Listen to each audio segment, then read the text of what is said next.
तो ये जो पैरेलल प्लेट है इसका हमें जो एज लेंथ है वो ए दे रखा है ना, और दोनों के बीच का डिस्टेंस जो है वो डी है, और ये दे रखा है कि डी जो है बहुत बहुत स्मॉल है एज लेंथ ए से, ठीक है। तो जैसे हम बनाते हैं दो कैपेसिटर की प्लेट हमने वैसे ही बना ली है, एक कैपेसिटर की प्लेट ये हो गई और दूसरी जो कैपेसिटर की प्लेट है वो ये हो गई, ठीक है। इसका जो एज लेंथ है वो है ए, मतलब स्क्वायर प्लेट है दोनों ही सेम होंगे, सेम इसका भी है, और इन दोनों के बीच का डिस्टेंस है डी।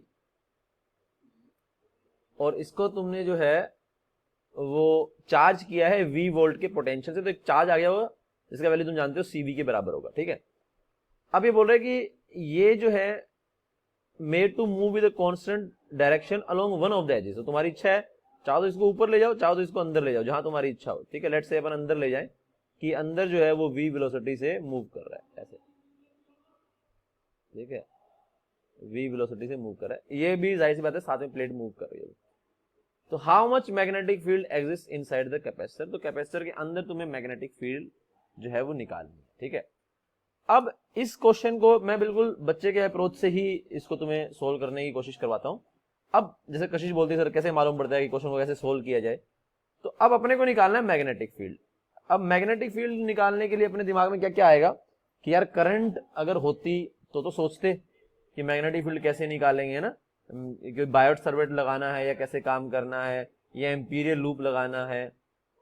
तो चार्ज का भी अपने को आता है बायोट सर्किट एक हिसाब से सॉर्ट ऑफ, है ना, वो भी हम सोच सकते हैं, ये दिमाग में किसी के आ सकता है। लेकिन जैसे ही हम ऑप्शन देखेंगे म्यू नॉट एप्सिलॉन नॉट, तो अपने दिमाग में शायद कहीं ना कहीं किसी के दिमाग में EM वेव भी क्लिक कर सकता है कि कहीं ऐसा तो नहीं है कि मैं मैग्नेटिक इलेक्ट्रिक फील्ड निकाल लूं। इलेक्ट्रिक फील्ड, ये वाली बात मेरे दिमाग में क्लिक की थी, ऐसा तो नहीं है कि इलेक्ट्रिक फील्ड निकाल लें और फिर कुछ C is equal to E naught by B naught, जो भी फॉर्मूला होता है वहां से under root mu naught epsilon naught इसको लिख करके, कहीं ऐसे वहां से तो कुछ नहीं बन पाएगा मे बी।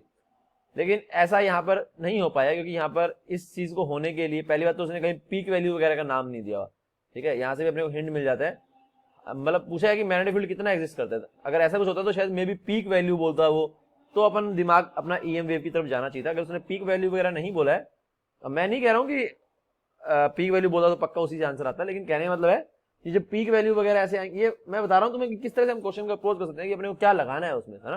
अब क्योंकि अपन दिमाग तो एक डायरेक्शन में दौड़ाएंगे ना, लेकिन अपने को श्योर नहीं है कि उसमें आंसर आएगा नहीं आएगा, तो पहले कौन सी दिशा में अपना दिमाग दौड़ाया जाए ये मैं तुम्हें बताने की कोशिश कर रहा हूँ।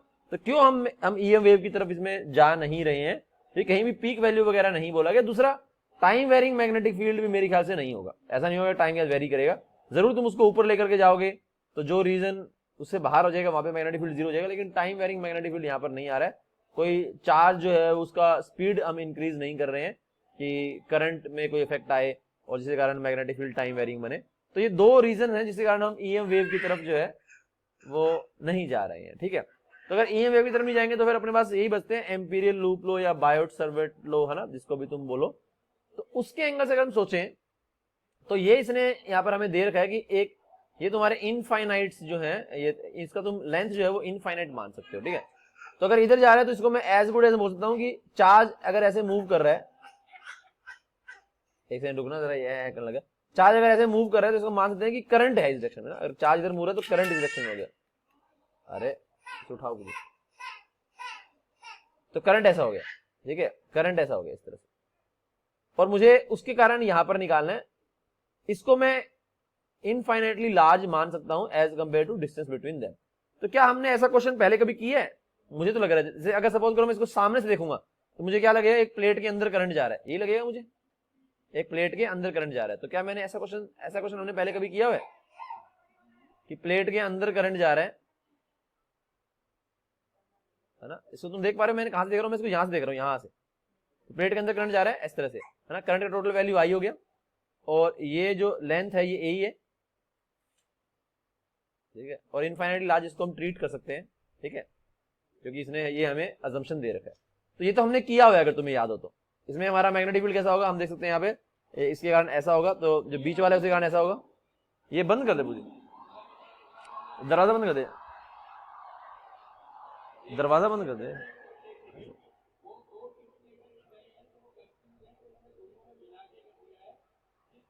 तो एक सेकंड रुकना जरा बच्चों। तो यहाँ पर हम ये कहेंगे कि इसी कारण ऐसा आएगा, इसी कारण ऊपर की तरफ आएगा, है ना, और इसी कारण नीचे की तरफ आएगा, इसी कारण ऊपर की तरफ आएगा, इसी कारण ऐसा आएगा। तो हम फील्ड ऐसा लेंगे, है ना।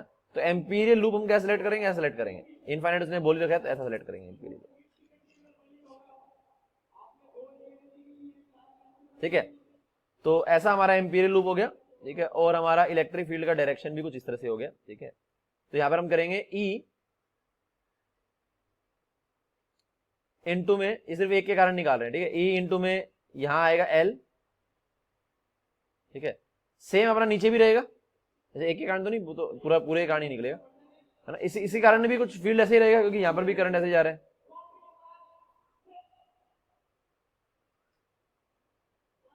ठीक है, तो ई इंटू में एल, है ना, यहाँ पे हमारा फील्ड ऐसा रहेगा, नीचे फील्ड हमारा ऐसा रहेगा, और यहाँ पे जीरो, यहाँ पे भी आएगा ई इंटू में एल। ठीक है, यहाँ पे zero is equal to mu naught current enclose. तो करंट अगर मैं पूरे में आई मान लूं तो क्या लिखेंगे यहाँ पर, यहाँ पे हम जे डिफाइन करते हैं, तुम्हें याद है। बी नहीं है प्राची, थोड़ा सा ही गलत है वैसे।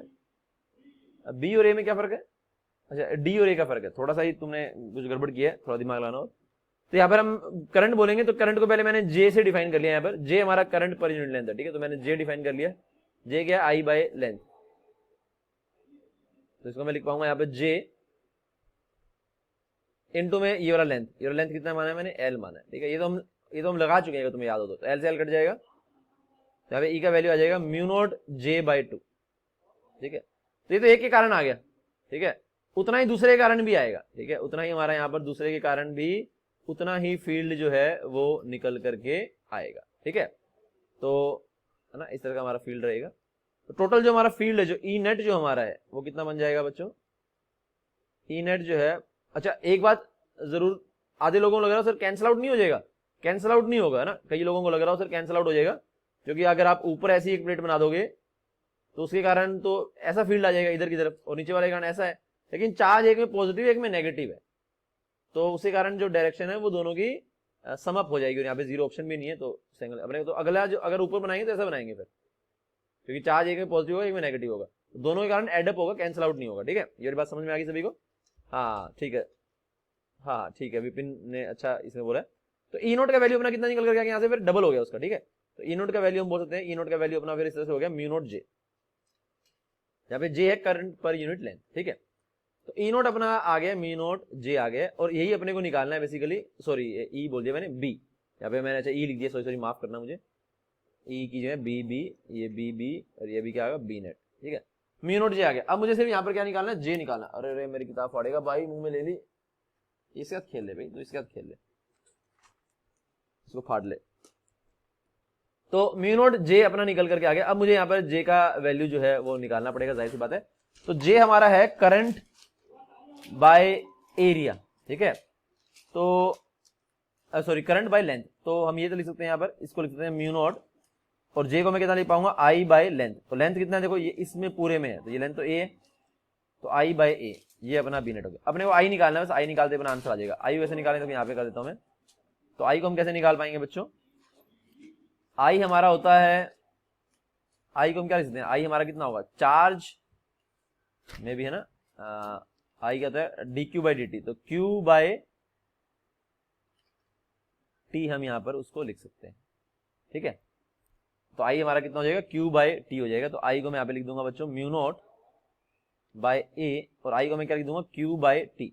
लेकिन अब टी अपने को चाहिए नहीं, क्योंकि टी तो अपना किसी भी ऑप्शन में नहीं आ रहा है, तो टी को भी हमें रिप्लेस करना पड़ेगा। मे भी हम ऐसा कर सकते हैं इसको, क्योंकि ये v स्पीड से जा रहा है हमारा यहाँ पर, तो ये टाइम t तुम जान रहे हो ना, पूरा पूरा जो चार्ज है ये अपना, अगर हम यहाँ पर बात करेंगे तो एक जो है ना, ये तो पूरी का करंट हमने लिखा है ना, क्योंकि आई जो करंट है वो ध्यान रखो, आई करंट क्या है, पूरी शीट का करंट है।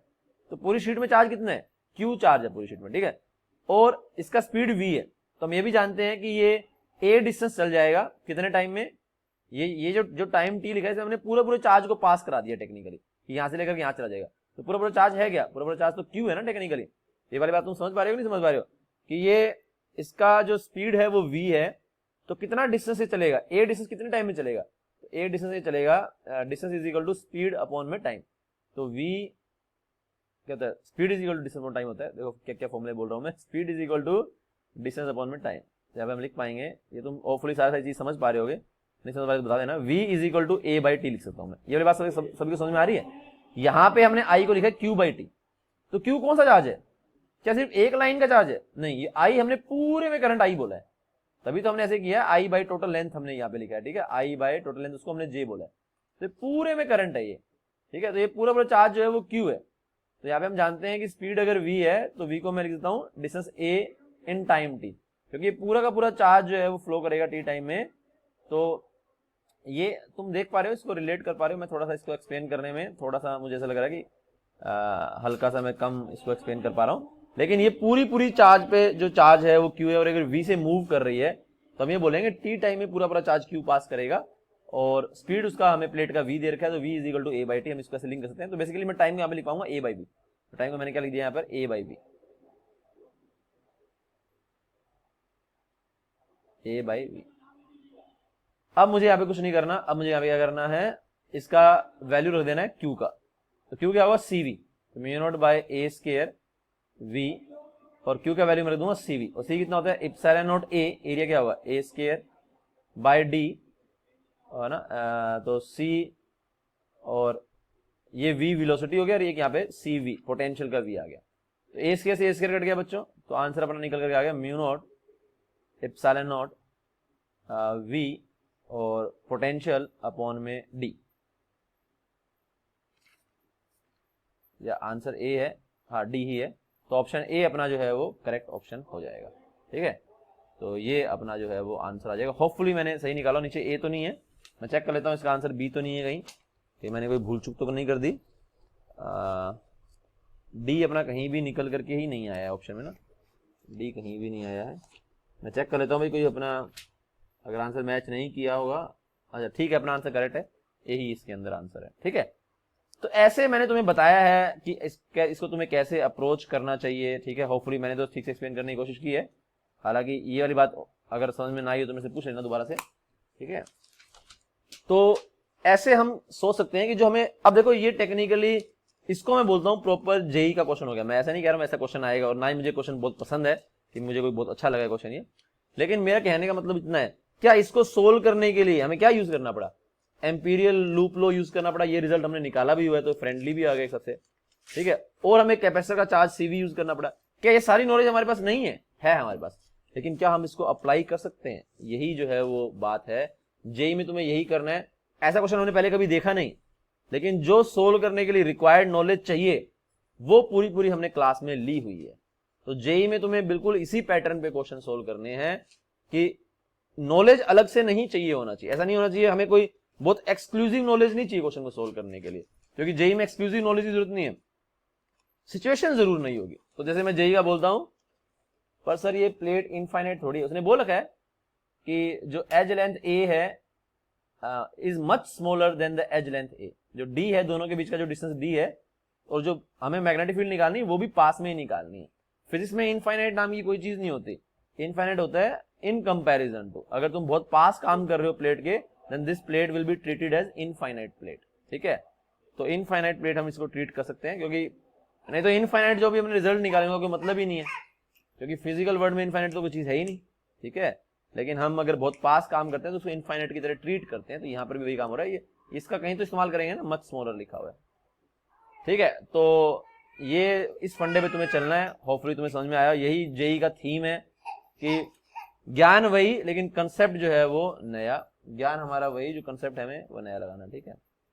तो बायर सर्वेट लॉ यूज नहीं कर सकते, बायर सर्वेट लॉ यूज कैसे करोगे, बायर सर्वेट लॉ यूज करोगे तो फंस जाओगी, पागल हो जाओगी बायर सर्वेट लॉ में। तो चार्ज क्यू को मूव करेंगे, चार्ज सिर्फ यहाँ तो मूव नहीं करेगा, यहाँ भी मूव करेगा, यहाँ भी मूव करेगा, डिस्टेंस कैसे निकालोगी, ये वाला डिस्टेंस कैसे निकालोगी, तो तुम उसमें चली जाओगी, है ना। इसका इस चार्ज का यहाँ से डिस्टेंस और इसका यहाँ से डिस्टेंस और एंगल वेंगल इम्पॉसिबल हो जाएगा निकालना, है ना।